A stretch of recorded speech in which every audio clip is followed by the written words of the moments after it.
दरम्यान राहुल गांधींना रोज रामराम करून शहा आणि मोदींना संसदेत प्रवेश करावा लागेल असा टोला संजय राऊतांनी लगावला। पाहूया। आता तर राहुल गांधी विरोधी पक्षनेते म्हणून समोर बसतात, त्याच्यामुळे रोज राहुल गांधींना रामराम करूनच शिष्टाचारानुसार मोदींना समोर बसावं लागेल।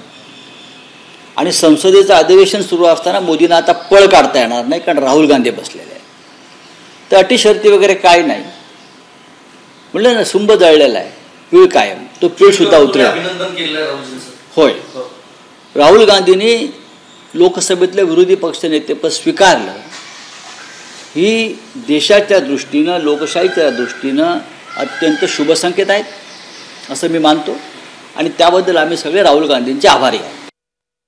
भाजपाला जेवढ्या सीट मिळाल्या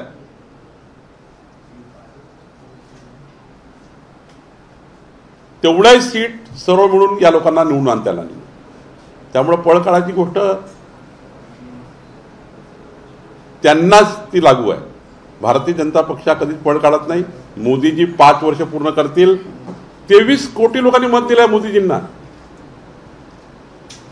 राहुल गांधी 11 कोटी मतं घेऊ शकले नाही। काय सांगतात ते संजय राऊत? एबीपी माझा, उघडा डोळे बघा नीट।